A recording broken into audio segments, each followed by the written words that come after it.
రాధే రాధే.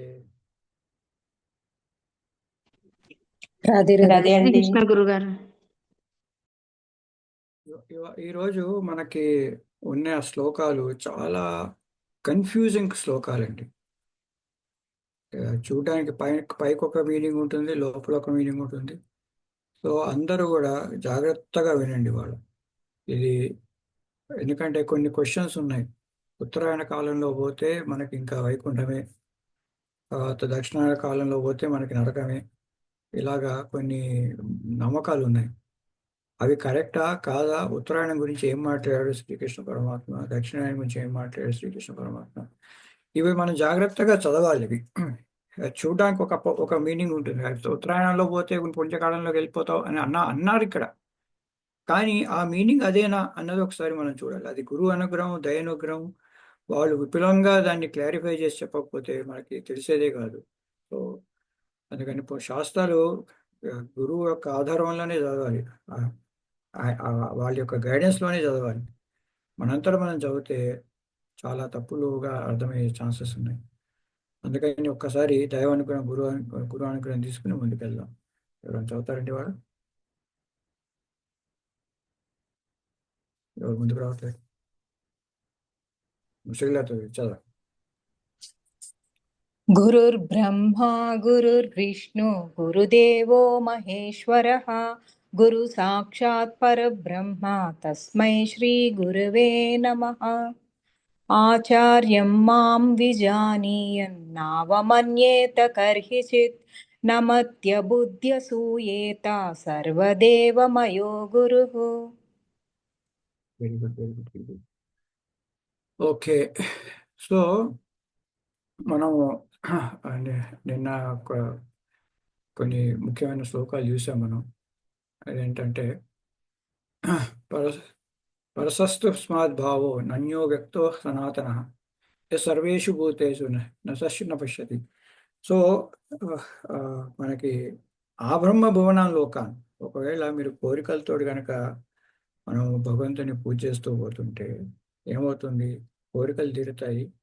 ఏవి? మీరు స్వర్గ కోరికలు కోరుకున్నా సరే ఆ స్వర్గమే పోతుంది. ఈ భూ భూ స్వ, తర్వాత జన తప మహ, ఇలాగా రకరకాల ఇవి ఉన్నాయి. హయ్యర్ వరల్డ్స్ ఉన్నాయి.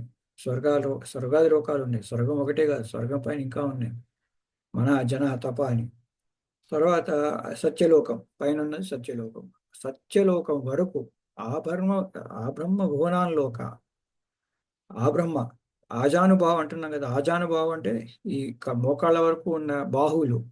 అలాగే ఆ బ్రహ్మ అంటే ఆ బ్రహ్మ వరకు ఉన్న లోకాలు, ఆ బ్రహ్మ భువనాన్ లోకాలు. భూమి నుంచి ఆ బ్రహ్మ వరకు ఉన్న లోకాలు. అక్కడ వరకు ఎక్కడ పోయినా సరే మళ్ళీ తిరిగి రావాల్సిందే, పునరావృత రచన అని. సో ఆ బ్రహ్మ దగ్గరికి వెళ్ళేసరికల్లా 3 కోట్ల సంవత్సరాలు, 3.11 crores. అదే స్వర్గానికి వచ్చేసరికల్లా 432 కోట్ల సంవత్సరాలు. 432 కోట్ల సంవత్సరాలు ఒక రోజు. పగలు రాత్రి కలిపితే 864 కోట్ల సంవత్సరాలు. ఇలాగా కింద రావాల్సిందే, కింద పడిపోవాల్సిందే. ఇక ఆ నరకాల గురించి అసలు మాట్లాడేది శ్రీకృష్ణ, ఎందుకంటే ఇక వాళ్ళ గురించి అనవసరం. ప్రయత్నం, భగవంతుడి ప్రయత్నం చేస్తున్న వాళ్ళ సంగతి చెప్పన్నాడు ఇక్కడ అర్జునుడు. వాళ్ళ గురించి చెప్తున్నాడు. ఇలాగ నాశనం అయిన నాశనం అయిపోయారు, వాళ్ళ గురించి ఇంకా మాట్లాడలేదు. సో వాళ్ళు తిరిగి వస్తారు. అయితే కొంతమంది ఉంది ఇంకేంటి, భగవంతుడి కోసం ప్రయత్నం చేసేవాళ్ళు. వాళ్ళకు కూడా ఇంకొక లోకం ఉంది. ఆ లోకం ఏంటి? అది నాశనం కాదు. ఇంకా ఇవి బ్రహ్మలోకం వరకు అన్ని నాశనం అయిపోతాయి. 3 కోట్ల సంవత్సరాలు పట్టచ్చు, 432 కోట్ల సంవత్సరాలు పట్టచ్చు. సో అక్కడి నుంచి మనిషి కింద పడిపోయే ఛాన్స్ ఉంది. అందుకే కదా బ్రహ్మదేవుడి దగ్గరికి వెళ్ళి నాకు చావు లేకుండా వరం అంటే, నేను ఎట్లా ఇస్తాను ఆ వరం? నాకే చావు ఉంది కదా అంట. మన హిరణ్యకశిపుడు వెళ్ళిపోయి బ్రహ్మదేవుడి దగ్గర నాకు చావు లేకుండా వరమే అంటాడు. నాకే చావు ఉంది, మరి నేను నా దగ్గర లేనప్పుడు ఆ వరం నీకు ఎట్లా ఇస్తాను నేను? When I don't have that capacity, నా అంతటా నాకే లేదు ఆ కెపాసిటీ, నీకు ఎట్లా ఇస్తాను? సో అట్లాగా ఈ బ్రహ్మదేవుడి వరకు ప్రతి ఒక్కటి మళ్ళీ ఒక జీవితం అన్నది మళ్ళీ చేసుకోవాల్సిన పరిస్థితి వస్తుంది. అయితే అంతకంటే గొప్పది పరతస్మాత్ భావన్య అన్యమైనది ఉంది. ఇది అవ్యక్త వ్యక్త సనాతన, అది ఎప్పటికీ పోయింది. అది ఎప్పటికీ పోయింది. యసర్వ యహస సర్వేషు భూతేషు నతుష్యతు న వినశ్యతి. వాళ్ళు ఎప్పటికీ కూడా నాశనం కాదు. సో అలాంటి పరిస్థితి అవ్యక్తో అక్షరిత్యుక్త తమాహు పరమాంగతి. అది అందరికీ కూడా అది ఆ, అది మంచి డెస్టినేషన్. అది ఎప్రాప నివర్తంతే తద్ధామ పరమమ్మ. అక్కడికి వెళ్ళిన తర్వాత మళ్ళీ వెనక్కి రాము. అయితే ఆ ధామం ఉంది అంటున్నాడు. ఆ ధామం ఎందుకు వచ్చింది అంటే ఒక ఎగ్జాంపుల్ కూడా చూసాను నేను. గవర్నమెంట్ అన్నా అనుకోండి, గవర్నమెంట్ అంత చోట ఉంది, కానీ సెక్రటేరియట్ దగ్గరికి వెళ్ళేసరికి అంత గవర్నమెంటే ఉంటుంది అక్కడ. సెక్రటేరియట్కి వెళ్తే ఇంకా ఏమి ఉండదు, అందరూ గవర్నమెంటే. అక్కడ ఉన్న చపరాసి గవర్నమెంటే, గవర్నమెంట్ చపరాసి. అక్కడున్న మినిస్టర్ గవర్నమెంట్ వాడే, మినిస్టర్ దగ్గర ఉన్న ప్రిన్సిపల్ సెక్రటరీ సెక్రటరీ ఆయన గవర్నమెంటే. సో ప్రతి ఒక్కడు గవర్నమెంటే. సో అలా అది ఆ, ఆ, అది దాన్ని ధామం అంటారు. కానీ భగవంతుడు మాత్రం అంతటా ఉన్నాడు. భగవంతుడు మాత్రం అంతటా ఉన్నాడు. ఆ చోటుకి వెళ్ళాలంటే ఏం చేయాలి? అక్కడికి వెళ్ళాలంటే ఏం చేయాలి? ఇది చాలా ఇంపార్టెంట్ అండి. పురుష సః పరపార్థ భక్త్యా లభ్యతు అనన్యయ. భక్తి అన్నది ఇప్పటి వరకు చెప్పలేదు భగవంతుడు. ఎంతసేపు తత్ అన్నాడు, మమ అన్నాడు, మయి అన్నాడు, నా దగ్గరికి రా అన్నాడు. లేకపోతే మాయ దైవీ ఏష గుణమయి మమ మాయా దురత్తయ అన్నాడు. తర్వాత యదా యదా ధర్మస్థ గ్లానిర్భవతి భారత అన్నాడు. జన్మ కర్మచ మే దివ్యం అని చెప్పాడు. అట్లాగే అన్ని మాటలు చెప్పాడు. కానీ భక్తి అన్న వర్డ్ ఇక్కడ స్టార్ట్ చేశాడు. సో మనిషి ఎంతో పురోగతి చెందితే కానీ భక్తి చేయలేడు. అందరూ ఏమనుకుంటారు? అందరూ ఏమనుకుంటారు? ఫస్ట్ ఆఫ్ ఆల్ కర్మ చేయాలి, తర్వాత భక్తి చేయాలి, తర్వాత జ్ఞానం చేయాలి. కృపాలుజీ మహారాజు గారు కానీ, మన ఆ, రామానుజాచార్యులు గారు కానీ, ఈ భక్తి మార్గంలో ఉన్న వాళ్ళందరూ కూడా మీకు జ్ఞానం లేకుండా భక్తి చేయలేరు, మీకు నాలెడ్జ్ లేకుండా భక్తి చేయలేరు. ఇదేంటి అని తెలిస్తేనే అప్పుడు భక్తి చేయగలుగుతారు. భక్తి రావాలి అంటే భగవంతుడి పైన ప్రేమ. భక్తి అంటే ఏం లేదు, భగవంతుడు అంటే ప్రేమ. ఎంత ప్రేమ అంటే భగవంతుడికి నుంచి మనం సేవ తీసుకోము, మనం భగవంతుడికి సేవ చేస్తాం. భగవంతుడి నుంచి మన కోరికలు తీసుకోము, మనము భగవంతుడికి సేవ చేస్తాం. మనం భగవంతుడికి నీకు కావాల్సిన పనులన్నీ నేను చేసి పెడతాను అని. సో అట్లాగా ఆ భక్తి రావాలంటే జ్ఞానం రావాలి. జ్ఞానం లేకుండా భక్తి రాదు. అది దానికి ఒక ఎగ్జాంపుల్ చెప్తారు మాస్టర్ ముకుందానంద గారు. ఒకళ్ళ దగ్గర రోడ్డు మీద వెళ్తుంటే ఒక రింగు దొరికింది, ఒక ఉంగరం. అదేదో రోడ్డు గోడే అనుకున్నాడు ఆయన. రోడ్డు గోల్డ్ ఇంకా నల్లే అనుకున్నాడు. అనుకుని జేబులు పెట్టుకోరు. కొంత దూరం వెళ్ళాక అక్కడ ఏదో మన బంగారం షాప్ ఉంటే ఆయన దగ్గర తీసుకెళ్ళాడు. ఏంటంటే, ఓ ఇదా బంగారం అయ్యా బాబు, చాలా కాస్ట్లీ బంగారం. ఆ, ఇది ఒక కనీసం ఒక తులమని ఉంటుంది, ఓ 30,000 దాకా ఉంటుంది, 40,000 దాకా ఉంటుంది, 50,000 దాకా ఉంటుంది. అంటే ఓ 50,000 రూపాయలు నాకు. మళ్ళీ కొంత వెళ్ళిన ఒక వజ్రాల షాప్ ఉంది. ఆ వజ్రాల షాప్కి వెళ్తే దీనిలో రాయి ఉంది. ఏంటంటే ఇది రాయా, వజ్రం, ప్యూర్ వజ్రం, ఇది కనీసం 60 లక్షలు ఉంటుంది దీని వాల్యూ అంట. అదే ఉంగరం ఒకప్పుడేమో 20 రూపాయలు 30 రూపాయలు ఉంటుంది, అదేదో మన చార్మినార్ షాపులో దొరుకుతా అనుకునేవాడు. ఒకసారి బంగారపు షాప్కి వెళ్ళగానే దాని వాల్యూ 50,000 పెరిగిపోయింది, 50-60 వేలు. ఒక్కసారి మన వజ్రాల షాప్కి వెళ్ళేసరికి అది 50 లక్షలు అయిపోయింది. 50 లక్షలు అయిపోయిన ఉంగరాన్ని ఎట్లా పెట్టుకుంటాడండి? అల్మారాలో పెట్టుకొని తాళం పెట్టుకొని, దానిపైన తాళం పెట్టుకొని, దానికి ఆ తాళాన్ని తీసుకెళ్ళి దంజానికి ఏదో ఒకటి పెట్టుకొని ఎవరికి చూడకుండా చేసుకొని ఎంత జాగ్రత్తగా పెట్టుకుంటాడు ఆ ఉంగరాన్ని. ఏం లేదు, ఏమైంది? ఆ ఉంగరం గురించి నాలెడ్జ్ పెరిగింది. ఆ ఉంగరం గురించి నాలెడ్జ్, దాని దాని యొక్క వాల్యూ పెరిగింది. అలాగా భగవంతుడి మనకి గురించి మనకి నాలెడ్జ్ పెరిగితే ఆయన ఎట్లా ఉన్నాడు, ఎక్కడ ఏం చేస్తున్నాడు, మనకి అనుకున్న సంబంధం ఏంటి, మనం ఎలా ఉండాలి, మన లక్ష్యం ఏంటి, మన జీవితంలో మనకి ఈ మానవ దేహం ఎందుకు వచ్చింది, మన ఫ్రీ విల్ ఎందుకు వచ్చింది, ఈ జ్ఞానం అనేది వస్తే అప్పుడు మన భక్తి పెరుగుతుంది. అందుకని 8వ చాప్టర్ వరకు అడిగాడు, నేనెవరు, ప్రపంచం ఎవరు, ఈ ప్రపంచానికి నాకు సంబంధం ఏంటి, నీకు నాకు సంబంధం ఏంటి, నువ్వు నన్ను ఎందుకు తెలుసుకోలేకపోతున్నావు, ఇవన్నీ చెప్పిన తర్వాత ఇప్పుడు భక్తి గురించి మాట్లాడుతుంది. సో పురుషస్స పరపార్థ భక్త్యా లభ్యతు అనన్యయ. వేరే మార్గమే లేదు, భక్తితోటే ఉంది. అప్పుడు ఏమవుతుంది? అస్య అంతస్థాయి భూతాన్ని ఏన సర్వేదం. అప్పుడు లోపల ఉన్న భగవంతుడు మీకు కనబడతాడు. నీలోనే ఉన్నాడు ఆ భగవంతుడు. ఆ భగవంతుడు బయటకు రావాలి, కనబడాలి అంటే భక్తి ద్వారానే వస్తుంది. అయితే అది ఏ టైంలో మీకు కనబడుతుంది? ఒకవేళ మనకి దేహం వదిలేసేటప్పుడు ఏ టైంలో దేహం వదిలేస్తే మనకు భగవంతుడు ఎత్ర కాలేజు ఆవృత్తి ఆవృత్తి యోగిన ప్రయా ప్రయాత అయాంతి తం కాలం పశ్యామి వక్ష్యామి భరత భరతర్షభ. ఏ టైంలో నువ్వు నీ దేహాన్ని వదిలేస్తే ఏ టైంలో నీ దేహాన్ని వదిలేస్తే ఆ నీకు ఆ ఆ స్థితి వస్తుంది. మళ్ళీ తిరిగి రాని స్థితి, అనావృత్త వృత్తం, మళ్ళీ వెనక్కి రాని పరిస్థితి, మళ్ళీ వెనక్కి వచ్చే పరిస్థితి, మళ్ళీ జన్మ ఎత్తుకునే పరిస్థితి. ఏ టైంలో నువ్వు ప్రాణం వదిలేస్తే మళ్ళీ తిరిగి రాని పరిస్థితి వస్తుంది. ఏ టైంలో ప్రాణం వదిలేస్తే మళ్ళీ మళ్ళీ మళ్ళీ తిరిగి వచ్చే పరిస్థితి వస్తుంది. అది వక్ష్యామి చెప్తాను, నీకు తెలియజేస్తాను ఓ భరతర్షభ అన్నాడు. అంటే ఏ టైంలో మనకి ప్రాణం వదిలితే మీకు తెలుస్తుంది. ఆ విషయాలనేది ఇప్పుడు ఒకసారి మనం చూద్దాం ఇంకా. సో ఎవరైనా చదువుతారండి? ఇది చాలా ఇంపార్టెంట్ విషయాలండి ఇవి. చాలా చాలా ఇంపార్టెంట్. జాగ్రత్త వినండి. చదవండి ఎవరైనా.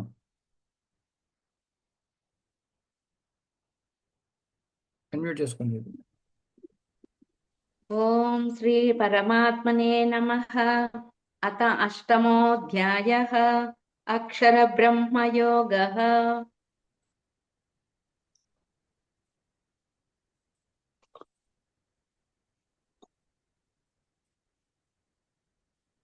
అగ్నిజ్యోతిరః శుక్లః సన్మాసా ఉత్తరాయణం తత్ర ప్రయాతా గచ్చంతి బ్రహ్మవిదో జనాః. ఓకే, ఇందులో నిగూఢమైన విషయాలు మనము ఈ 3 శ్లోకాలు చదివిన తర్వాత మళ్ళీ బ్యాక్ అవుతామండి. ఇది పైన అసలు వర్డ్ టు వర్డ్ మీనింగ్, పైన కనబడుతున్న మీనింగ్ ఏంటి చూద్దాం, అందులో దాగున్న మీనింగ్ ఏంటి చూద్దాం. ఓకే, ఎందుకంటే ఒక్కోసారి మనకి కొన్ని పదాలు ఈ భగవద్గీతలో కూడా కొన్ని చెప్తాయి, అది పై మీనింగ్ ఒకటి ఉంటుంది, లోపల మీనింగ్ ఒకటి ఉంటుంది. ఎందుకంటే ఇప్పుడు 3వ అధ్యాయం తీసుకోండి.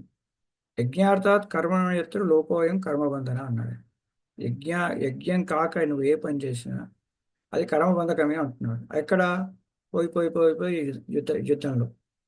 యుద్ధం చేసేటప్పుడు ఎదురుగుండా దుర్యోధనుడు వాళ్ళ కర్ణుడు అందరు ఉన్నారు.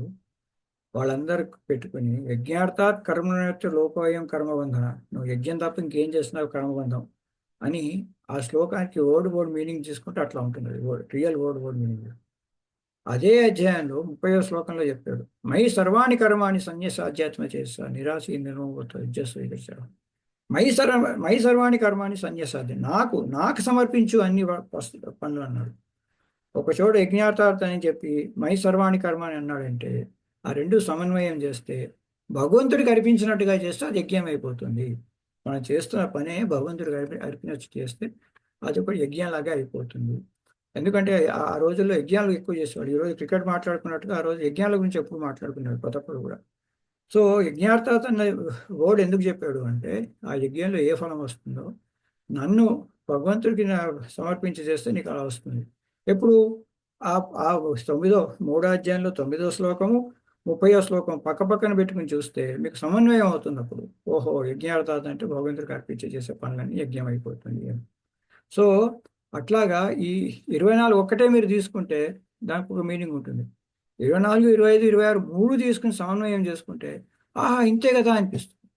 సో అందుకని మనం ఈ మూడు శ్లోకాలు చదివిన తర్వాత మళ్ళీ బ్యాక్ అవుతాం మీనింగ్. అగ్నిర్జ్యోతి అహశ్లోక.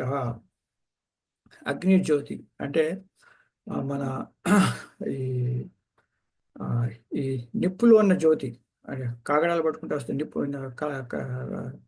మన ఇది వస్తుంది చూడండి, లైటు. సో ఆ జ్యోతిలో ఓకే, అగ్నిర్జ్యోతి. అహ అంటే మన పగటిపూట, రాత్రిపూట కాదు పగటిపూట. అగ్నిర్జ్యోతి అహ అంటే అహోరాత్రులు అంటాం కదండి. అహో అంటే పగలంతా. శుక్లపక్షం, అగ్నిరాహు శుక్లపక్షం అంటే మనకి 2 పక్షాలు ఉన్నాయి కదండి, కృష్ణపక్షము శుక్లపక్షము. అంటే చంద్రుడు పెరుగుతూ ఉండాలి. ఓకే, షణ్మాస ఉత్తరాయణం. ఉత్తరాయణంలో 6 నెలలు కూడా, ఉత్తరాయణంలో 6 నెలలు కూడా, జనవరి 14, 15 నుంచి జూన్ 15 వరకు, 14, 15 వరకు. సో ఆ 6 నెలలు కూడా ఆ టైంలో తత్ర ప్రయాత గచ్చంతి. ఆ టైంలో కనుక ఎవరైనా ఆ ఆ ప్రయాత వాళ్ళ వాళ్ళ దేహాన్ని వదిలేస్తే బ్రహ్మ గచ్చంతి బ్రహ్మ, వాళ్ళు ఆ పరబ్రహ్మ దగ్గరికి వెళ్తారు. ఎవరు? బ్రహ్మవిద జనాహ. ఎవడు పడితే వాడు కాదండి. బ్రహ్మవిద జనాహ, భగవంతుడి గురించి తెలిసిన జనాలు, భగవంతుడి తత్వం తెలుసుకునే జనాలు.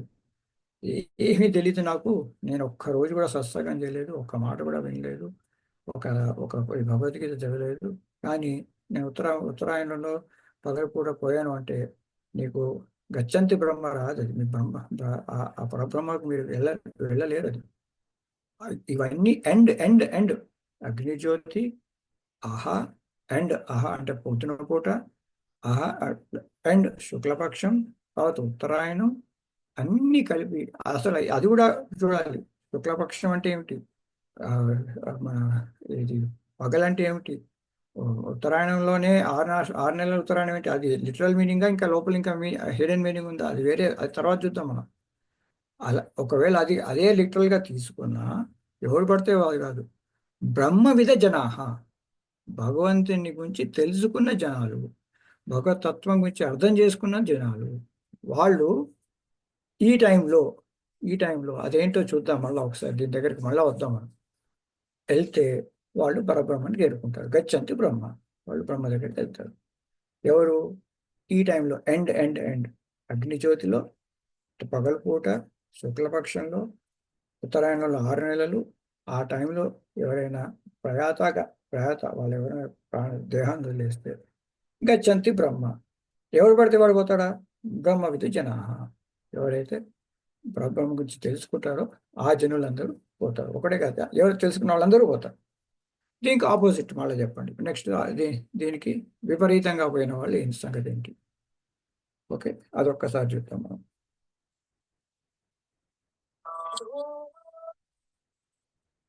కృష్ణ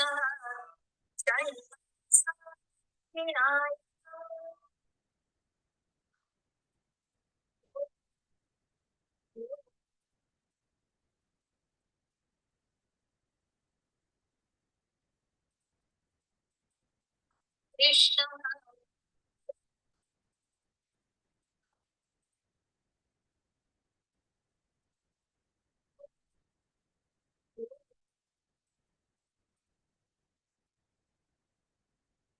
వెళ్ళగలుగుతారండి.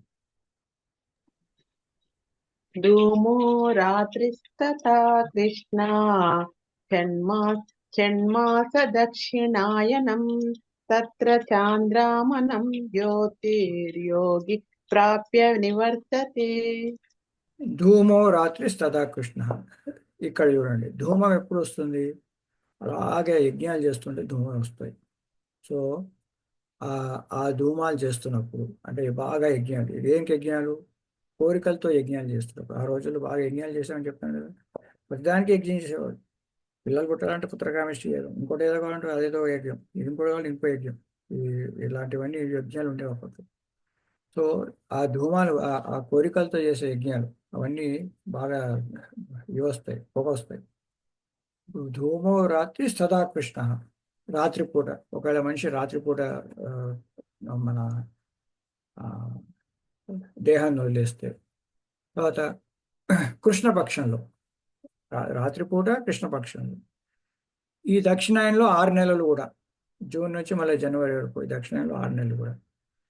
తర్వాత అక్కడేమో సూర్యుడి వెలుగులో అనుకున్నాము, ఇక్కడ చంద్రమాసం, చంద్రుడి యొక్క జ్యోతిలో ఆ దాంట్లో అలాంటివిగా యోగి అంటే భగవంతు కోసం ప్రయత్నం చేస్తున్న వాడే యోగి. అంటే ఎవరో కాదు, మన మూఢ అని లేదు, లేకపోతే దుష్ట అని లేదు. యోగి భగవంతు కోసం ట్రై చేస్తున్న వాడే, కోరికలతో పనిచేస్తున్నా, తర్వాత కృష్ణపక్షంలో పోయినా, దక్షిణాయనంలో 6 నెలలు పోయినా, ఇవన్నీ లిటిల్ మీనింగ్ చెప్తున్నానండి. మీరు ఇంకా తీసుకోకండి, యాక్చువల్ మన కామెంటరీకి రాలేదు. కృష్ణపక్షంలో పోయినా, దక్షిణాయనంలో 6 నెలల్లో పోయినా, మనకి చంద్రకాంతిలో ఉన్నప్పుడు పోయినా, రాత్రిపూట పోయినా, వాళ్ళకి యోగి ప్రాప్తి నివర్తతే, మళ్ళీ బ్యాక్ వచ్చేస్తాడు. ఏది మనకు అంతకుముందు చెప్పాడు, తిరిగి రాని చోటు ఒకటి ఉందయ్యా అని చెప్పాడు. తిరిగి రాని చోటు ఉంది, ఆ తిరిగి రాని చోటుకి భక్తి ద్వారా తప్ప ఇంకోటి మార్గం లేదన్నాడు. ఒకవేళ పోయేటప్పుడు మనిషి ప్రాణం పోయేటప్పుడు ఈ కొన్ని కండిషన్స్ చెప్పాడు. ఎండ్ అగ్నిజ్యోతి, పగలపూట, శుక్లపక్షంలో, వీటన్నిటి వెళ్తే అది కూడా బ్రహ్మ గురించి తెలుసుకున్నవాడే, ఎవడు పడితే వాడు కాదు. ఆ బ్రహ్మదేవుని బ్రహ్మం గురించి తెలుసుకున్నవాడు వాడు మళ్ళా తిరిగి రాని పొజిషన్కి వెళ్తాడు. బ్రహ్మ గురించి తెలుసుకున్నాడు, ప్రయత్నం చేస్తున్నాడు, కానీ ఆ ప్రయత్నాల్లో లోపాలు ఉన్నాయి. ఏది లోపాలంటే ఏంటి? ఆ కర్మకాండలు చేస్తున్నాడు. కర్మకాండలు అంటే కోరికలతో పనులు చేస్తున్నాడు. తర్వాత ఈ కృష్ణపక్షంలో, దక్షిణాయనంలో, తర్వాత మన చంద్రుడి యొక్క కాంతిలో రాత్రిపూట పోయాడు.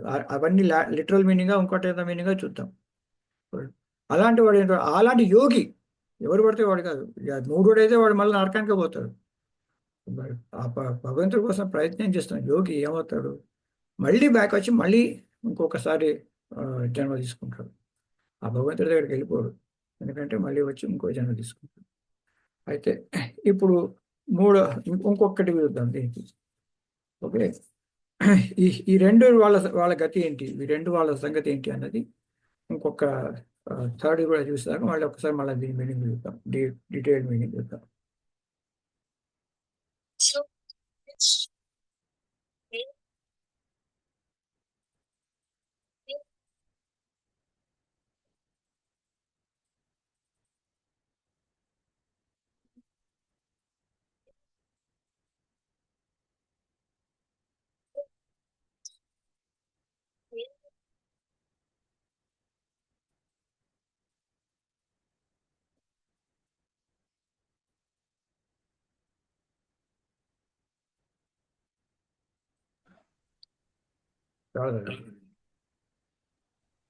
शुक्लकृष्णे गति हेते जगता शाश्वते मते एकया यात्यनावृत्तिम् अन्यया వర్తతే పునః.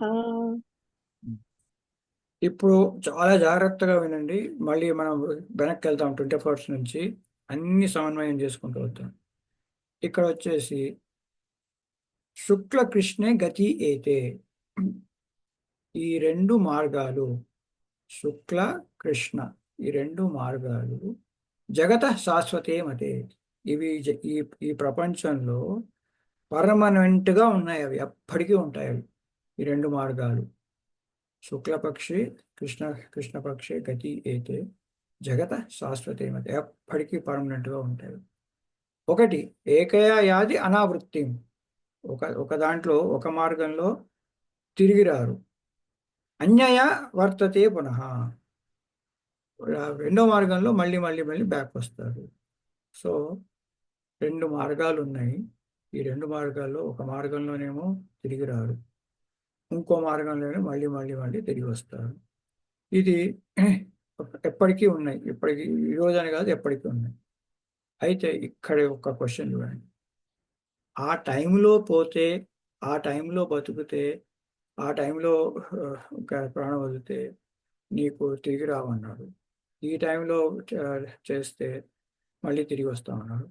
ఆ టైం అన్నవాడికి, మార్గాలు అన్నవాడికి, ఇక్కడ మార్గం అంటాడు ఎందుకుదండి? అక్కడేమో టైము, ఇక్కడేమో మార్గం. ఈ మార్గం ఏంటి? టైం ఏంటి? టైం మార్గం ఒకటే అండి. నువ్వు ఎక్కడికి వెళ్ళాలి అంటే మనం హైదరాబాద్ వెళ్ళాలి. ఎన్నింటికి వెళ్ళాలంటే 3ంటికి వెళ్ళాలి. 3 అంటే హైదరాబాదా? టైము మార్గం ఒకటి కాదు కదా. మరి ఇక్కడ అప్పటి వరకు దారి అని చెప్పి, అప్పటి వరకు టైం అని చెప్పి, ఇక్కడ వచ్చేసి మార్గం అంటాడు ఏంటండి? కృష్ణ మార్గము, ఈ మార్గాలు చెప్పడం ఏంటండి? అక్కడేమో టైం అన్నాడు. ఆ టైం అన్నవాడు టైం అని పెట్టుకోవాలి. లేదు ఇక్కడ వచ్చి మార్గం అంటాడు. అక్కడ మరి ఎందుకు, వై ఈజ్ ఈ కాలింగ్ దిస్ as పాత్? ఈ పాత్ అని ఎందుకు అన్నాడు అంటే, అది అక్కడ అనుకున్న టైము అది టైం కాదా? అది దానికి ఇంకా వేరే ఏదైనా మీనింగ్ ఉందా? ఇక్కడ ఉంది కదండి మనకి, అగ్నిర్జ్యోతి శుక్ల షణ్మాస ఉత్తరాయణం. ఇదంతా టైం గురించి చెప్తున్నప్పుడు అక్కడ వచ్చి మార్గం చెప్తే, ఈ టైం మార్గం ఎలా అవుతుంది అంటే, మనకి చాలాసార్లు మనం జీవితం, మన రోజుల్లో కూడా మనం చెప్పుకుంటాం. ఒక ఎగ్జాంపుల్ తీసుకుందాం, చాలా క్లియర్గా అవుతుంది, జాగ్రత్తగా ఉండండి. ఒకళ్ళ ఇంట్లో పెళ్ళి అవుతుంది, అందరు హడావిడిగా ఉన్నారు. ఆ పెళ్లి వధువు వాళ్ళందరూ ఆ మండపంలో కూర్చున్నారు. ఆ తల్లి ఆ ఆ కూతురి తండ్రి ఏమో కొంచెం హడావిడిగా ఉన్నాడు, కొంచెం టెన్షన్లో ఉంటారు అందరు కూడా. ఆ టైంలో ఇంట్లో అవుతుంది పెళ్లి, అందరు హడావిడిగా ఉన్నప్పుడు ఎవడో ఒకడు వచ్చాడు. ఎప్పుడో పాత ఒక వ్యక్తి వచ్చాడు, తెలిసిన వ్యక్తి. వచ్చేసి, సార్ మీరు ఆ రోజు ఎప్పుడో మీరు ఏదో ప్లాట్ కొంటా అన్నారు, ఆ ప్లాట్ రెడీగా ఉంది సార్, అమ్మకానికి, మీరు కొంటారా అని ఈ- ఆ ఇంటి యజమాని అడుగుతుంది. ఏమయ్యా, ఈ టైం కాదయ్యా, ఈ టైంలో నేను కాదు, ఇప్పుడు పెళ్ళి అవుతుంది, పెళ్ళైన తర్వాత చూద్దాం, ఈ టైం కాదని చెప్పి. సరే సార్, పెళ్ళి అయిన తర్వాత చూస్తారా అని చెప్పి ఒక వెయిట్ చేస్తారు. అక్కడ ఈ లోపల ముహూర్తం అయింది, పెళ్ళి అయిపోయింది, అందరూ అక్కడ మన తాళి కట్టేసాడు, అందరూ అక్షంతలు చేశారు. ఇక మళ్ళా ఆ మండపం నుంచి ఆయన రాగానే, సార్ పెళ్ళి అయిపోయింది కదా, కొంటారా ప్లాట్ అంటారు. ఈ ఇదే ఈ టైంలో అడుగుతామంటే ప్లాట్ గురించి, ఇది కాదు టైం, వెళ్ళిపో అన్నట్టు. సో అక్కడ టైం అన్నాడంటే ఏమిటి, అది టైం అన్నాడంటే ఏమిటి, ఈ టైం కాదు అంటే ఈ పరిస్థితి కాదు అని, ఈ పరిస్థితుల్లో కాదు అని. అంటే అక్కడ మరి పెళ్లి జరుగుతోంది, ఆ పెళ్లి అక్కడ చెప్పింది ఆయన సమయం, ఈ సమయంలో కాదయ్యా అంటే, ఈ సమయంగా అంటే 3ంటికి 6ంటికి అని కాదు అక్కడ, ఈ పరిస్థితుల్లో కాని పని, ఈ పరిస్థితిలో. ఇంకో రకంగా చెప్పాలంటే ఈ ఈ ప- ఈ ప- ఈ ఈ పాత్రలో మేము మేము నడుస్తున్నాం, పెళ్లి హడావిడిలో మేము నడుస్తున్నాం, ఈ పెళ్లి యొక్క హడావిడి యొక్క గమ్యంలో ఆ దారిలో ఉన్నాం మేము. పెళ్లి యొక్క ఆ, ఆ, ఆ, దారిలో ఉన్నప్పుడు, ఆ పెళ్లి హడావిడిలో ఉన్న దారిలో ఉన్నప్పుడు, ఆ దారిలో ఉన్నప్పుడు మేము దీని గురించి మాట్లాడమని చెప్తున్నాం. అంటే ఈ టైంలో రాకు అంటే 3:30 4:30కి టైం రాని కాదు, ఏ ఏ పరిస్థితుల్లో ఉన్నాం, ఏ పరిస్థితుల్లో ఉన్నాం, పెళ్లి జరుగుతున్న పరిస్థితి ఉంది, ఇంకేవో ఉన్నాయి ఆయన, ఆ పరిస్థితుల్లో మేము మాట్లాడమని చెప్తాం. పరిస్థితి అనకుండా ఈ టైంలో మాట్లాడము, ఇది సమయం కాదంటున్నాం, ఈ సమయంలో కాదంటున్నాం. ఆర్ ఇంకోటి ఏదో చెప్తాం. సో అక్కడ చెప్పిన వర్డ్ సమయం అయినప్పటికీ, అక్కడ చెప్పిన వర్డ్ సమయం అయినప్పటికీ అది సమయాన్ని సూచించట్లేదు. అక్కడ దేన్ని సూచిస్తోంది, ఆ పరిస్థితిని చూస్తుంది. ఓకే, ఆ పరిస్థితిని చూస్తుంది, ఆ పరిస్థితిని చూపిస్తోంది. కాబట్టి ఇప్పుడు ఆ కాన్సెప్ట్తో ఇవన్నీ చదువుకుందాం. ఒకటి, ఎలాంటి పరిస్థితుల్లో ఆ, మనం ప్రాణ మన దేహాన్ని తెగిస్తే మనకి ఆ భగవత్ ప్రాప్తి వస్తుంది, ఎలాంటి పరిస్థితుల్లో మనం ఆ, దేహాన్ని తెగిస్తే మళ్ళీ మళ్ళీ వెనక్కి వస్తాం అన్నది ఇప్పుడు చూద్దాం. అగ్ని జ్యోతి అహ శుక్ల అంటే, అగ్ని జ్యోతి అంటే మీరు ఈ మీ యొక్క జ్ఞానాన్ని పెంచుకుంటున్నారు. అగ్ని జ్యోతి అని అంటే మీరు ఆ ఒక చేస్తున్న పని గురించి తెలుసుకుంటున్నారు. ఆ మీరు చేస్తున్న స్పిరిచువల్ యాక్టివిటీస్ గురించి తెలుసుకుంటున్నారు, ఆ జ్యోతిలో ఉన్నారు. అంటే ఎన్లైటెడ్గా ఉన్నారు, ఏదో మూఢంగా చేయట్లేదు, ఎన్లైటెడ్గా చేస్తున్నాం. ఆరతి ఇస్తున్నాం అంటే ఎందుకు ఇస్తున్నాం, ఆరతి యొక్క గొప్పతనం ఏంటి, మన భగవంతుడికి ప్రసాదం పెడుతున్నామంటే, నైవేద్యం పెడుతున్నామంటే, నైవేద్యం ఎందుకు పెడుతున్నాం మనం, దాని యొక్క గొప్పతనం ఏంటి, ప్రతి ఒక్కటి దాని గురించి అనలైజ్ చేస్తున్నారు, నేర్చుకోవాలని ట్రై చేస్తున్నారు. సో అగ్నిర్ జ్యోతి అహ, అహ అంటే ఏంటి, తెల్లవారుతుంది. తెల్లవారుతుంది అంటే ఏంటి, అలా పెరుగుతూ పోతుంది, తగ్గట్లేదు మీకు. మీరు చేస్తున్నది రోజు రోజుకి అమ్మయ్య నాకు వచ్చేసింది, నేను నేను నేర్చుకున్నానని కాదు, ఇంకా చేయాల్సింది చాలా ఉంది, ఇంకా చేయాల్సింది చాలా ఉంది అని చెప్పి అలా పెంచుకుంటూ పోతున్నారు. శుక్లపక్షంలో కూడా అంతే, చంద్రుడు పెరుగుతూనే ఉంటాడు. షణ్మాసం, షణ్మాసం ఏంటి, చలికాలం పోయి ఎండాకాలం వస్తుంది అక్కడికి, చలికాలం అయిపోయింది, శివరాత్రి వచ్చేసింది, తర్వాత వసంత ఋతువు వచ్చింది, వసంత ఋతువు వచ్చి మళ్ళీ మనకి ఎండాకాలం వచ్చేస్తుంది. సో అన్నీ పెరుగుతూ పోతున్నాయి. సో మీరు నాలెడ్జ్ పెంచుకుంటున్నారు, నాలెడ్జ్ చేస్తున్నారు, ఆ తెచ్చుకున్న నాలెడ్జ్ ఒకసారి తెచ్చుకుని వదిలేయట్లేదు, పెంచుకుంటూ పోతున్నారు. అది ఎట్లాగా, కొన్ని రోజులకు కాదు, షణ్మాస ఉత్తరాయణం, చాలా రోజులు, ఒక్క రోజులో కాదు, ఒక్కసారి చదివేసి కాదు, అలాగే పెంచుకుంటూ పోతారు. అదొక ఎగ్జాంపుల్ లాగా ఆ పరిస్థితి చెప్తున్నాడు, ఆ పరిస్థితి చెప్తున్నాడు. అలాంటి టైంలో తత్రపయాత గచ్చంతి బ్రహ్మ, అలాంటి టైంలో ఒకవేళ దేహం వదిలితే, అంటే మీరు చదువుతున్నారు, నేర్చుకుంటున్నారు, మన అదే చెప్తున్నా కదండి, భగవంతుడి కోసం ప్రయత్నం చేస్తే చాలు. మీరు మీరు సెల్ఫ్ అనాలిసిస్ చేసుకుంటే చాలు, భగవంతుడు మీకు దారి చూస్తాడు. నాలో ఏం తప్పు ఉందని ఎప్పటికప్పుడు చూసుకుంటే చాలు, మీకు భగవంతుడు దారి చూస్తాడు. మీకు తప్పు మీకు తెలియక్కర్లేదు, నేనేం తప్పు చేశానని మీకు తెలియక్కర్లేదు. అది చేశానా లేదా అని ఆలోచన చేసుకుంటే చాలు, మీకు భగవంతుడు దారి చూస్తాడు. సో అగ్ని జ్యోతి శుక్ల షణ్మాస ఉత్తరాయణం తత్ర వాయిదా గచ్చంతి బ్రహ్మ ఇది జన. ఏది ఎవరు పడితే వాడు కాదు, ఆ భగవంతుడి కోసం ఆల్రెడీ ప్రయత్నం చేసి ఉన్నవాడు. అలా చేసిన వాడికి ఒకవేళ ఉత్తరాయణం మన ప్రాణం పోతే, ఉత్తరాయణం వల్లనే కాదు, ఎప్పుడైనా ప్రాణం పోతే అలాంటి వాడికి తిరిగి బ్రహ్మ దగ్గరికి వెళ్ళడు. ఉత్తరాయణం అని ఇవన్నీ కూడా లిటరల్ మీనింగ్ తీసుకుంటే, ఇంకా మన జనవరిలో 15th ద్వారా పోయిన వాళ్ళందరూ కూడా స్వర్గలోకానికి, తాతమైన వాళ్ళందరూ కూడా నరకలోకానికి, అలా ఉండదండి. ఇది మనం అర్థం చేసుకోవడం తప్పు. ఎందుకంటే దీని తర్వాత వచ్చిన దానికి దారి అన్నాడు. ఇది సమయం దారి ఎలా అవుతుంది అంటే, ఈ సమయం సూచించేది ఆ పరిస్థితిని అన్నమాట. ఇప్పుడు నెక్స్ట్ దానికి వద్దాం. ధూమరాత్రి తదా కృష్ణ షణ్మాస దక్షిణాయనం.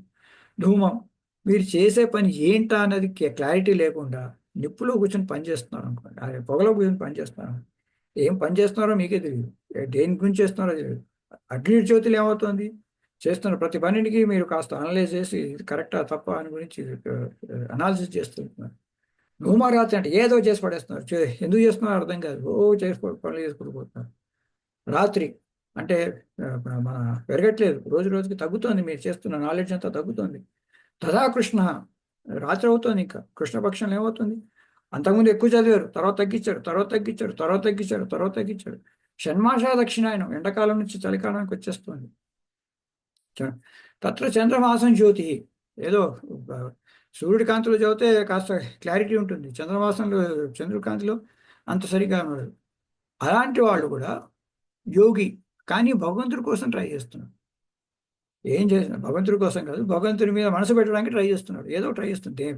తప్పుడు ఉద్దేశంతో చేయించవచ్చు, తప్పుడు ఉద్దేశంతో చేయొచ్చు, కానీ భగవంతుడి వైపు కాస్త కాస్త అడుగులు వేస్తున్నాడు. మన వాడికి ప్యూర్ సెల్ఫ్లెస్నెస్ లేదు. నాకు ఈ కోరిక కోసం భగవంతుడు కావాలి, ఆ కోరిక కోసం కోరికలతో వెళ్తున్నాడు భగవంతుడికి. అలాంటి వాడు కూడా మళ్ళీ, అరే నువ్వు ఇప్పటిదాకా తప్పులు చేసావు, నేను మళ్ళీ ఇంకొక ఛాన్స్ ఇస్తున్నా అని చెప్పి భగవంతుడు మళ్ళీ బ్యాక్ పంపించేస్తాడు, సో ఇది మనకి దక్షిణాయనంలో పోతే మళ్ళీ బ్యాక్ వస్తాము, ఉత్తరాయణంలో పోతే మళ్ళీ బ్యాక్. ఉత్తరాయణం అంటే మీరు ఇక్కడ చేయండి, బ్రహ్మవిధు, ఎవడు పడితే వాడు కాదు, బ్రహ్మవిధు. ఇక్కడ కూడా మీరు బ్యాక్ భూమి మీదకి రావాలంటే మీరు యోగి ఉండాలి, భక్తి చేయాలి. మీరు భక్తి లేకపోతే రాదు మళ్ళా. సో భక్తి చేయకుండా మళ్ళీ బ్యాక్, దక్షిణాయనంలో పోయినా భక్తి చేస్తే చాలు, మళ్ళీ బ్యాక్ వస్తారు. ఇక్కడ మీరు దక్షిణాయనంలో పోయినా భగవంతుడి కోసం ట్రై చేస్తూ, రోజు మీరు నాలెడ్జ్ పెంచుకుంటూ, రోజు మీరు ప్రయత్నం చేస్తుంటే, అప్పుడు మీకు డెఫినెట్గా భగవంతుడి యొక్క డైరెక్షన్, తిరిగిరాని ప్రదేశానికి వెళ్ళిపోతారు. ఇది ఇలాగ మనం అర్థం చేసుకోవాలి. లేదంటే ఏమవుతుంది, మన అండర్స్టాండింగ్ అనేది రాంగ్ అవుతుంది. సో శుక్ల కృష్ణ గతి అయితే, ఈ రెండు మార్గాలు ఉన్నాయి. భగవంతుడు చెప్తున్నాడు, ఈ రెండు మార్గాలు నీకు ఇచ్చాను నేను.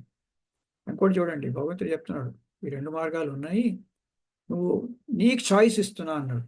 అంతేగాని నువ్వు చేయకపోతే నువ్వు కాఫీరు, ఇది 10 commandments, నువ్వు కంపల్సరీ ఇవే పనులు చేయాలి అని చెప్పట్లేదు. మార్గాలు ఉన్నాయా, నీ దారులు ఉన్నాయి, చెప్తున్నాను నేను. నీ ఇష్టం, ఫ్రీ విల్ నీకుంది, నీకు స్వేచ్ఛ ఉంది. సో శుక్లకృష్ణే గతి అయితే జగత శాశ్వతీయమతే, ఎప్పటికీ ఉన్నాయి అవి. ఏకయాతి అనావృత్తి అన్య అవర్తతే మహా. ఒక దాంట్లో మీరు బ్యాక్ వచ్చే పరిస్థితి లేదు, ఇంకో దాంట్లో మీరు మళ్ళీ పునరతి మరణం, మీరు మళ్ళీ జన్మజన్మలు ఎత్తుకుంటూ ఉంటారు. ఓకే, సో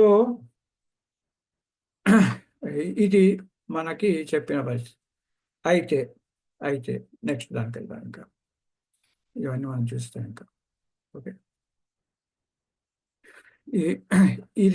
ఈ రెండు మార్గాలు తెలుసుకుంటే లాభం ఏంటి మనకి?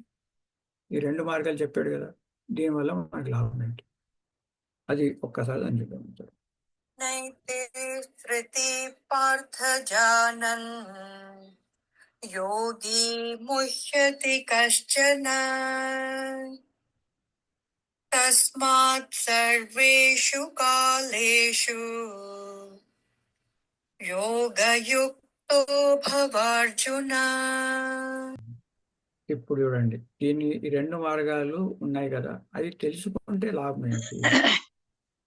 నైతే శృతి, శృతి అంటే మార్గాలు, ఏతే ఈ రెండు మార్గాలు, ఏతే శృతి పార్థ జానన్ యోగి నా ముహ్యతి కచ్చన. ఈ నా అన్నది ఇక్కడ తీసుకోవాలి అక్షరం. నైతే అన్నారు కదా, ఇక్కడ ఏతే స్మృతి పార్థ జానన్, ఏతే స్మృతి పార్థ జానన్ యోగి నా ముహ్యతి. ఈ రెండు మార్గాలు తెలుసుకున్న వ్యక్తులు ఒక భగవంతుడు యోగి అనే మన భగవంతు కోసం ట్రై చేయాలి, కొంచెం కోరికతో కానీ కోరిక లేకుండా కానీ. నా ముహ్యతి కచ్చన, వాళ్ళు ఎప్పటికీ ఇంకా మోహంలో పడరు, వాళ్ళు ఎప్పటికీ కూడా ఈ కన్ఫ్యూజన్ ఉండదు వాళ్ళకి. తస్మాత్ సర్వేషు కాలేదు, అందుకని తస్మాత్ సర్వేషు కాలేషు యోగోయుక్త భవార్జున. మీరు ఏది నువ్వు ఇక్కడ చెప్తున్నాడు, యోగయుక్తం ఉండు అంటే భగవంతుడి పైన నీ మనసు ఎప్పుడు పెట్టు అని. ఆ భగవంతుడి మనసులు ఎప్పుడు పెడతారు? అగ్ని, ఇది ఇక్కడ ఉంది కదండి, ఇక్కడే చూద్దాం అక్కడ. అగ్నిర్జ్యోతి శుక్ల షణ్మాస ఉత్తరాయణం. సో ఉత్తరాయణంలో కాదు, నీ మనసు ఎప్పుడు అగ్నిజ్యోతిలో అటు తెలుసుకుని శుక్లపక్షంలో మన ఉత్తరాయణంలో పెరిగినట్టుగా నువ్వు నీ మనసును పెట్టుకో. ఇంకో దారి చెప్పింది ఏదో మూఢంగా చేసుకుంటూ, అర్థం చేసుకోకుండా చేసుకుంటూ, చేస్తున్నది ఏదో తగ్గించుకుంటూ చేస్తే నీకు ఒక మార్గం ఏమో నిన్ను పైకి తీసుకెళ్తుంది, ఒక మార్గం ఏమో మళ్ళీ మళ్ళీ పుట్టేట్టుగా చేస్తుంటుంది. అది రెండూ తెలుసుకున్నవాడు ఏతే స్మృతి పార్థ జనాన్ యోగి ముష్యతి కశ్చన తస్మాత్ సర్వేషు కాలేషు యోగోత్పవార్జున. సో అందుకని ఆ రెండు మార్గాల్లో ఉన్నాయి. ఆ రెండు మార్గాల్లో చెప్పినట్టుగా నువ్వు జ్ఞానాన్ని పెంచుకుంటూ పో అని అన్నా. అయితే ఒక క్వశ్చన్ వస్తుందండి, మీరంతా కరెక్టే చెప్తున్నారు సార్, కానీ మహాభారతంలో పర్ఫెక్ట్గా తెలుసు. భీష్ముడు వచ్చేసి ఉత్తరాయణం వరకు వెయిట్ చేశాడు ఆయన. భీష్మ ఏకాదశి కూడా అంటారు. మరి భీష్ముడు అంటాడు వారు, ఆయన కూడా అన్ని తెలిసినవాడే కదా, ఈ రెండు మార్గాలు తెలిసినవాడే కదా, అన్నీ తెలుసుకున్నవాడే కదా. భగవంతుడే వచ్చి ఆయన పోయే కాలంలో ఆయన ఎదురుగుండా నించుని విష్ణు సహస్రనామం ఆయనతోటే చెప్పించుకుని ఆ భగవంతుడు పోయే టైంలో ఆయన కోసం నడుచుకుంటూ అక్కడ దాకా వచ్చాడు. ఆయన వచ్చి మరి అలాంటి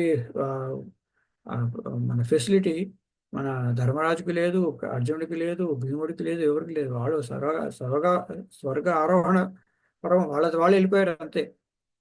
కుంతీదేవికి లేదు. తల్లి పోతుంటే, మనిషి పోతుంటే, ఆ మనిషి పోయే టైంలో శ్రీకృష్ణ పరమాత్మ వచ్చాడు. ఎదురుకుండా నించున్న భాగ్యం, ఆ టైంకి వచ్చి నించున్న భాగ్యం ఒక భీష్ముడికే దక్కింది. లాస్ట్ మినిట్లో విష్ణు సహస్రనామం కూడా చెప్పించుకున్నాడు. మరణ వాంగ్మూలం అంటారు, అది చాలా పర్ఫెక్ట్ అన్నాడు, పవర్ఫుల్. అది అట్లా కాదు, మన భీష్ముడితోటి విష్ణు సహస్రనామం చెప్పించుకున్నాడు, చాలా పవర్ఫుల్. అలాంటి వాడు మరి ఉత్తరాయణం వరకు వెయిట్ చేశాడు, అలాంటి వాడు ఏకాదశి వరకు వెయిట్ చేశాడు. మరి ఆయన తప్ప ఇది దీనికి అంత లెక్కనే లేదు అసలు. మన ఈ ఉత్తరాయణం లెక్క లేదు, మన శుక్లపక్షం అంత లెక్క లేదు. మరి ఆయన అట్లాంటి వాడు, అంత జ్ఞానం ఉన్నవాడు, ఆయన ఎందుకు వెయిట్ చేశాడు అని జనాలు క్వశ్చన్ చేయొచ్చు. హరీష్ గారు సరిగ్గా చెప్తారు, తెలిసినట్లేదు, ముకుందన్న గారు సరిగ్గా తెలిసినట్లేదు, ఇవన్నీ శాస్త్రాల్లో ఉన్నాయి, శాస్త్రాన్ని ఖండిస్తున్నారు హరీష్ గారు, మన ముకుందానంద గారు, ఆయన చెప్తున్నాడు, ఈయన చెప్తున్నాడు అని మమ్మల్ని మీరు క్రిటిసైజ్ చేయొచ్చు. అందుకని ఒక క్లారిఫికేషన్ ఇస్తారు. మహాభారతంలోని క్లారిఫికేషన్ ఏమైంది? భీష్ముడు పడిపోయాడు, యుద్ధంలో పడిపోయాడు. పడిపోయి మొత్తం బాణాలన్నీ ఉన్నాయి. ఇంకా పడిపోయిన తర్వాత యుద్ధం అయిపోయిన తర్వాత మన భీష్ముడు పోయే కాలం వచ్చేస్తుంది. ఆయన మెడిటేషన్ చేసుకుంటూ పోతున్నాడు. అక్కడ కృష్ణుడు కూడా మెడిటేషన్ చేస్తున్నాడు. ఆయన ఇంట్లో కూర్చుని ఆయనకు హస్తినాపురంలో ఉన్నాడు, ఇంక వెళ్ళిపోలేదు ద్వారకకి. హస్తినాపురంలో కూర్చుని ఆయన రూమ్లో మెడిటేట్ చేస్తున్నాడు. ఇక్కడ భీష్ముడు మెడిటేట్ చేస్తున్నాడు. ఆ కృష్ణుడు మెడిటేట్ చేస్తుంటే ధర్మరాజు వెళ్ళాడు. అయితే కృష్ణుడు మెడిటేషన్ చేస్తున్నాడు. అయ్యా, మేమందరం నీ మీద మెడిటేట్ చేస్తాం, నువ్వు ఎవరి మీద మెడిటేట్ చేస్తున్నావు అని అడిగాడు ఆయన. మేమందరం నిన్ను ధ్యానం చేస్తాం, నువ్వు ఎవరినయ్యా ధ్యానం చేస్తున్నావు అన్నాడు. అంటే నేను భీష్ముని ధ్యానం చేస్తున్నాను అన్నాడు. నువ్వు భీష్ముని ధ్యానం చేయడం ఏంటి అంటే, అవును, నేను నా భక్తుల మీద ధ్యానం చేస్తాను. ఎప్పుడైతే మీరు నా మీద భక్తులు నన్ను ధ్యానం చేస్తాను, నేను ఆ భక్తుల మీద నేను ధ్యానం చేస్తాను. అయితే ఏమైనా మనం ఒక భగవంతుడు ఒక్కడైనా ధ్యానం చేయగలం, భగవంతుడు ఒకేసారి 1,00,000 మంది మీద ధ్యానం చేయగలం. సో భీష్ముడి ధ్యానం చేస్తున్నాను. ఎందుకంటే ఆయన పోయే టైం వచ్చింది, ఆయన గురించి ధ్యానం చేస్తున్నాను. మీరందరం వెళ్దాం ఒకసారి భీష్ముడి దగ్గరికి వెళ్దాం అంటే వీళ్ళందరూ భీష్ముడి దగ్గరికి వెళ్తారు. ఆ భీష్ముడితోటి నువ్వు ధర్మరాజుని నువ్వు పాలన ఎలా చేయాలి, ఈ రాజ్యం ఎలా పాలించాలి, ఈ క్వశ్చన్లని అడగబోయి ఒక రాజు యొక్క ధర్మాలు ఏంటి అన్ని కొన్ని క్వశ్చన్లు అడుగు, ఆయన మీకు చెప్తాడంటే ఇంకా క్వశ్చన్లన్నీ అడుగుతాడు. రాజు యొక్క గొప్పతనం ఏంటి, ఏం చేయాలి, రాజుని ఎవరిని రాజు మొట్టమొదట ఎవరిని రక్షించాలి, ఇలాంటి క్వశ్చన్లన్నీ వస్తాయన్నమాట. ఎవరిని రక్షించాలి అంటే బ్రాహ్మణుని రక్షించు అంటాడు.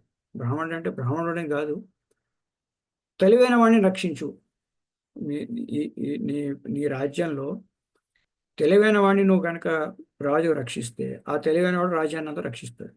మనకి గ్రీక్ అండ్ రోమ్ ఉన్నాయి రెండు. గ్రీక్లో సోక్రటీస్, పైథాగరస్ ఇలాంటి వాళ్ళందరూ ఉన్నారు. వాళ్ళందరూ మంచి మంచి సైంటిస్టులు అందరూ మన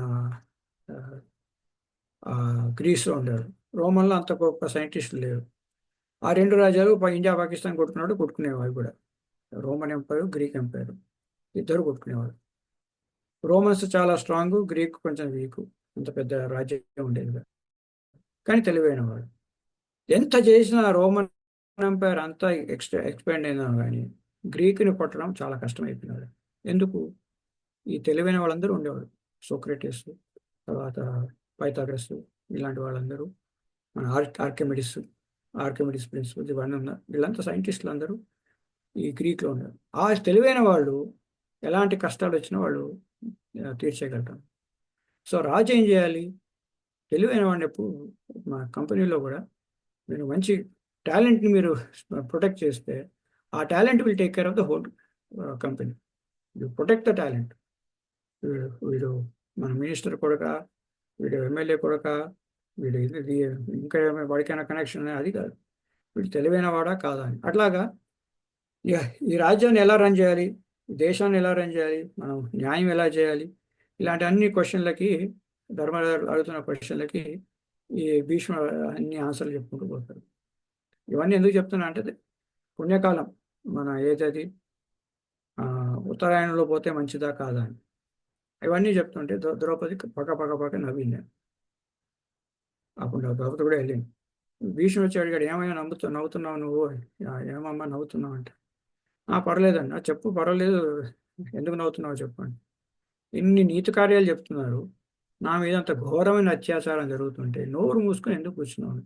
ఇప్పుడు ఇన్ని నీతి వాక్యాలు చెప్తున్నావు, ఆ రోజు అంతంత ఘోరం జరుగుతుంటే నా ముందర అంతంత అత్యాచారాలు జరుగుతుంటాయి, ఈ నీతి అంతా ఏం పోయిందయ్యా అని అది అది అది అది గుర్తుకొచ్చి నాకు నవ్వు వస్తుంది, నువ్వు చెప్తుంది ఎంత మటుకు నీకు తెలుసు అని అనగానే చెప్పాడు, చూడు తల్లి, అన్నాళ్ళు నేను దుర్యోధనుడి యొక్క పెట్టిన ఫుడ్ తిన్నాను, ఆడికి పెట్టిన తిండి తిన్నాను, అదంతా దొంగ సొత్తు కాబట్టి నాలో ఆ రక్తం అంతా కలుషితం అయిపోయింది. జైసా అన్ వైసా మన్ అంటారు. మీరు కరప్షన్ చేస్తున్న ఫుడ్ అది వంట పట్టదండి. అది 10 మందికి భగవంతుడికి అర్పించి దాన్ని తింటే అది శుద్ధం అయిపోతుంది.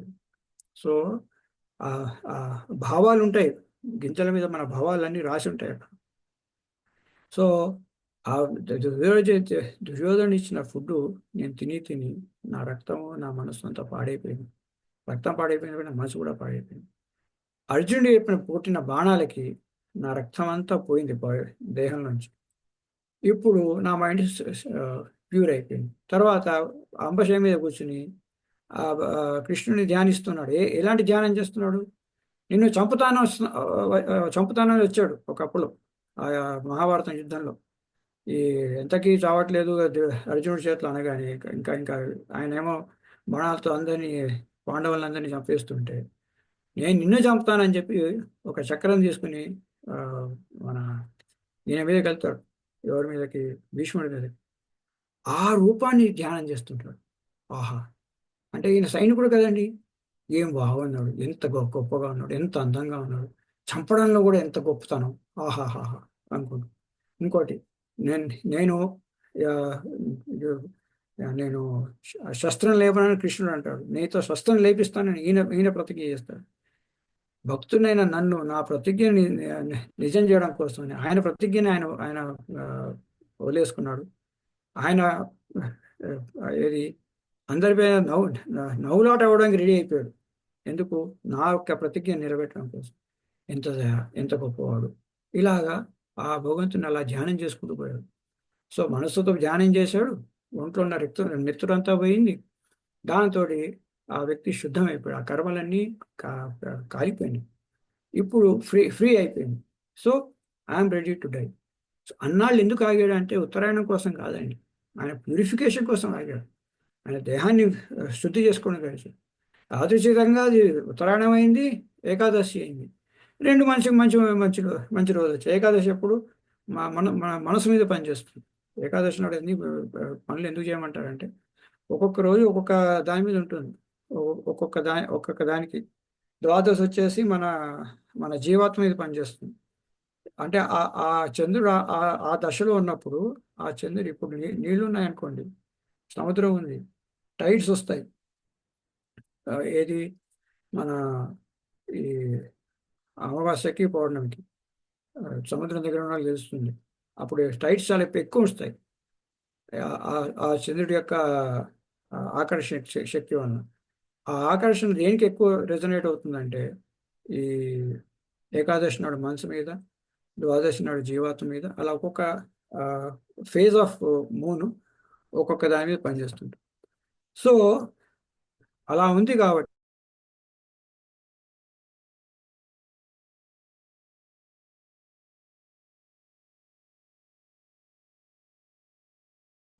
ఉత్తరాయణం రావాలి, ఏకాదశి నాడు రావాలి కాదు. ఇక్కడ క్లియర్గా ఉంది, చెప్పిన వాక్యాలన్నీ క్లియర్గా ఉన్నాయి. అగ్నిజ్యోతి శుక్ల షణ్మాస ఉత్తరాయణం. అగ్నిజ్యోతిలో పోయాలి. తత్ర ప్రాయత గచ్చంతి బ్రహ్మవిధ జనా. ఎవడు పడితే కాదు భగవంతుడిని తెలుసుకునేవాడే పోవాలి. అలాగే ధూమో రాత్రి తదా కృష్ణ షణ్మాస దక్షిణాయనం తత్ర చంద్రమాసం జ్యోతి యోగి, మళ్ళా యోగి ప్రాప్తి వర్తితే. ఈ రెండు కూడా శుక్ల కృష్ణే. ఆ టైం అనలేదు ఇక్కడ, సమయం అనలేదు. గతి ఏహితే అన్నాడు. కృష్ణ సమయం అంటే అది వేరే విషయం, ఆ సమయంలో అంటే వేరే విషయం. సమయం అనలేదు ఇక్కడ, ఆ దారి అన్నాడు. మరి ఇక్కడ టైం చెప్పి దారి అన్నాడంటే ఆ పరిస్థితి అని అర్థం చేసుకోవాలి. శుక్లకృష్ణే గతి అయితే జగత శాశ్వతేవతి, ఎప్పటికీ ఉన్నాయి. ఏకయా యాతి అనావృత్యం అన్ని వృత్తితేవని. ఇవి ఈ రెండు మార్గాలు తెలుసుకున్నవాడు, తెలుసుకున్నవాడు వాళ్ళు ఎప్పటికీ ఇంకా మోహన్ల గురువు గారు తస్మాత్ సర్వేషు కాలేషు యోగో భవచ్చిన. నో దీన్ని ఇంకా ఈ చాప్టర్ని క్లోజ్ చేస్తూ నెక్స్ట్ చాప్టర్ కోసం ఇప్పుడు ఏమైంది? భక్తి గురించి చెప్పాడు మనకి ఇక్కడ 22వ శ్లోకంలో. మనకి 22 శ్లోకం చూసాం కదండి.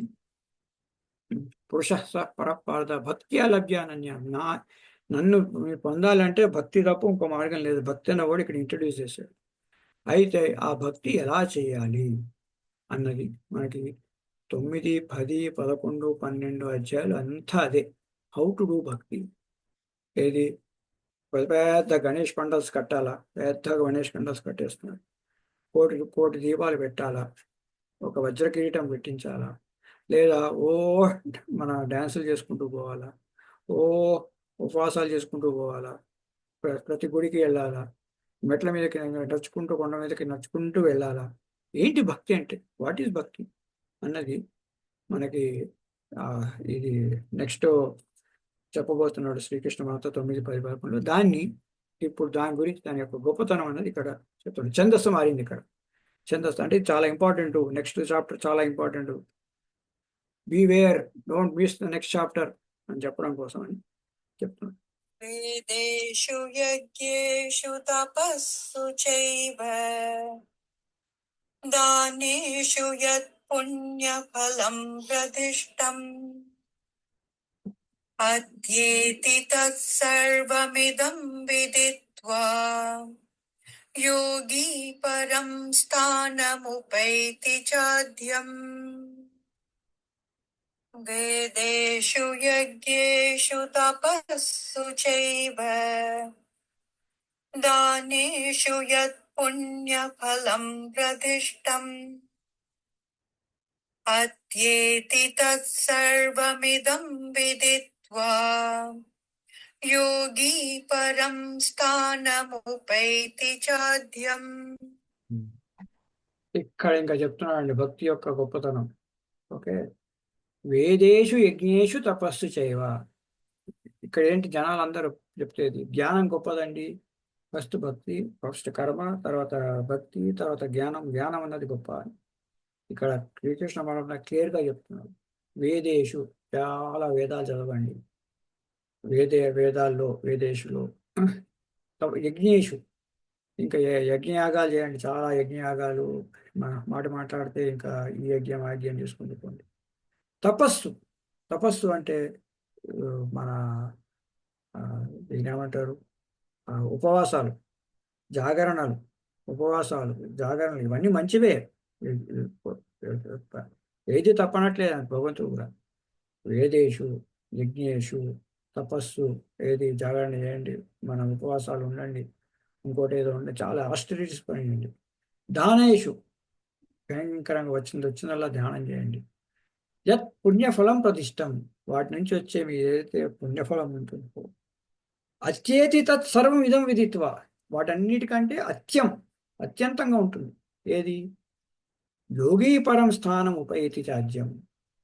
ఆ యోగి ఎవరైతే భగవంతుడి పైన మనసు అలా పెట్టుకుని ఉంటాడో అతని స్థానము అత్యేతి, వాటన్నిటికంటే ఎక్కువ.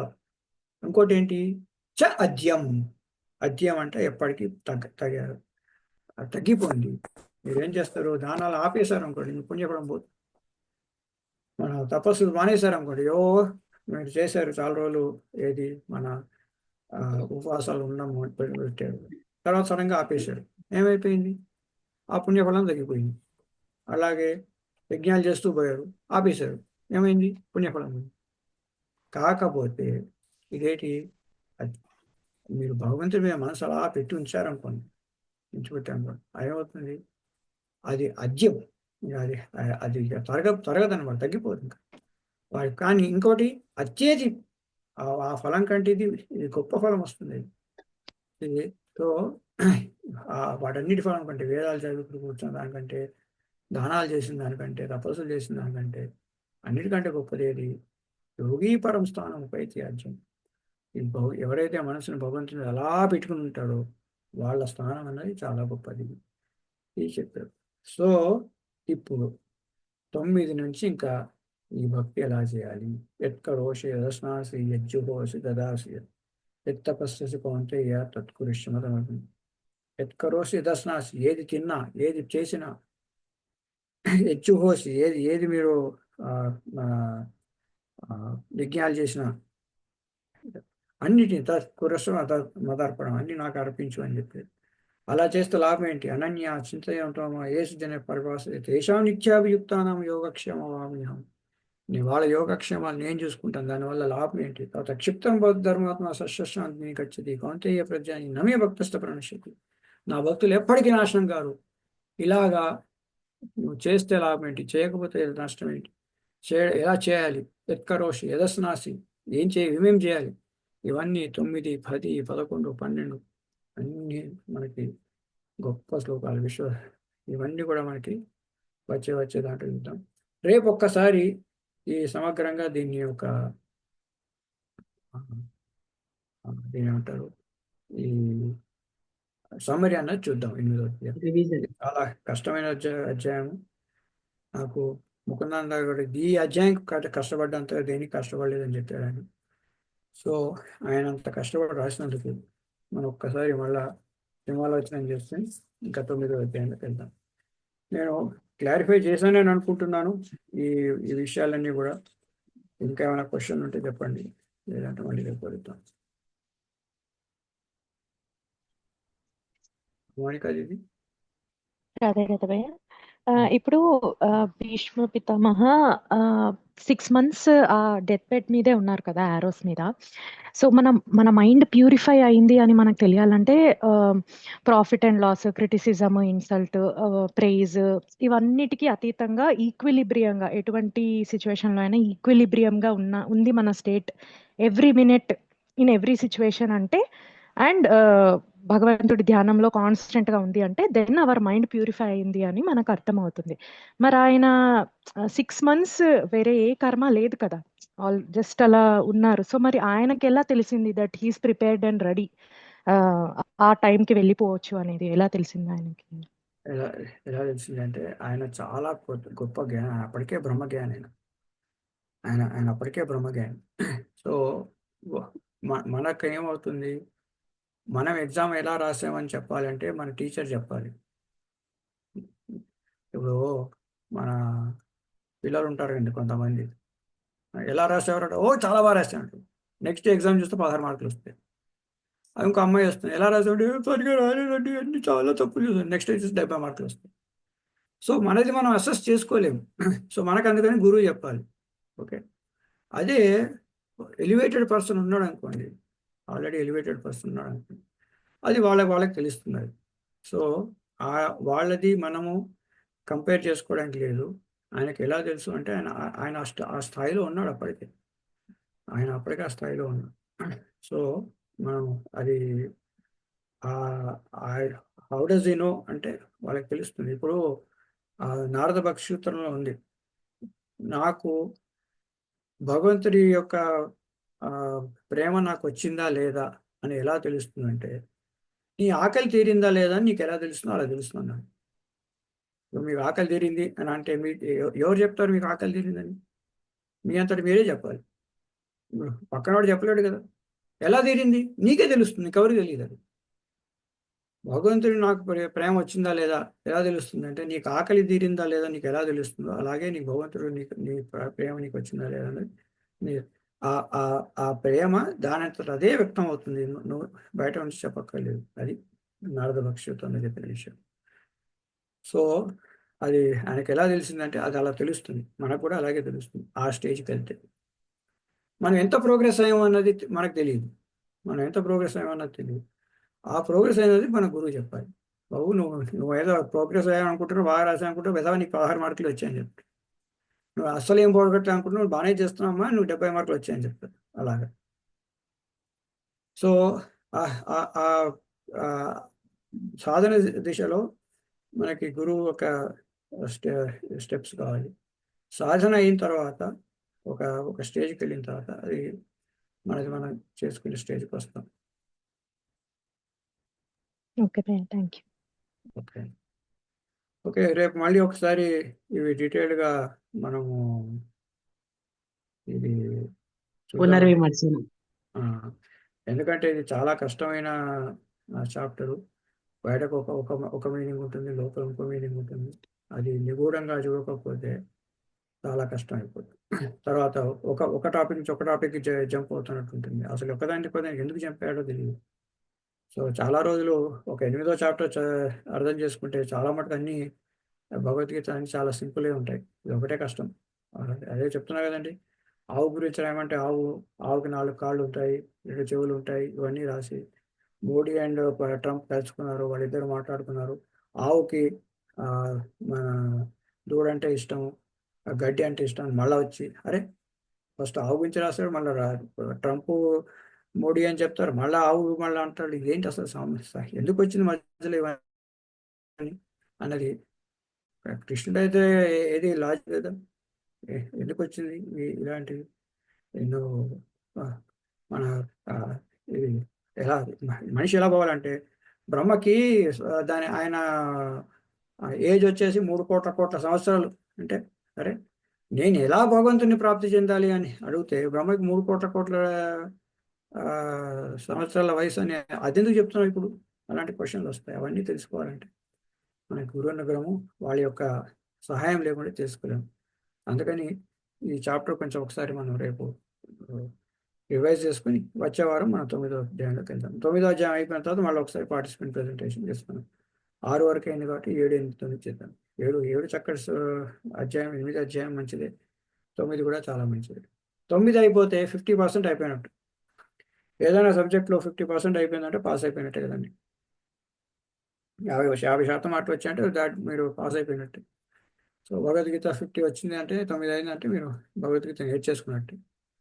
12 అయిపోయేసరికి ఆల్మోస్ట్ ఫస్ట్ క్లాస్లో వచ్చేసినట్టే మీరు. సో మనం అవన్నీ రేపు ఒకసారి సమ్మరీ చెప్తామండి. రాధే రాధే. రాధే రాధే. రాధే రాధే రాధే రాధే. స్వామి. రాధే రాధే. ఇప్పుడు రేపు మనం ఈ రీజన్ కంటే మనం ఎక్కువగా ఈ డిస్కషన్ క్వశ్చన్లు 7వ అధ్యాయంలో 8వ అధ్యాయంలో మీకు ఏమైనా క్వశ్చన్స్ ఉంటే మీరు పెట్టుకోండి, అడగండి. కొన్ని శ్లోకాలు నేను గ్రూప్లో పెడతాను. ఆ శ్లోకాలన్నీ కూడా ఒక్కసారి మీరు చదువుకుంటూ పోండి. ఎందుకంటే 9వ అధ్యాయం నుంచి కూడా భక్తి మీద ఎక్కువ ఉంది కాబట్టి ఆ భక్తి ఎలా చేయాలనేది ఆల్రెడీ మనకి కొన్ని శ్లోకాల్లో చెప్పేశాడు శ్రీకృష్ణ పరమాత్మ. అవన్నీ మళ్ళీ ఒకసారి విపులంగా మనకి వస్తాయి. ఆ ఏ శ్లోకాలు ఇంపార్టెంట్ అన్నది నేను మీకు 2వ చాప్టర్ నుంచి ఉన్నాయి అవి, అది నేను గ్రూప్లో పెడతానండి. ఓకే అండి, మళ్ళీ రేపు కలుసుకుందాం. రాధే రాధే. రాధే రాధే హరీష్ గారు. రాధే రాధే.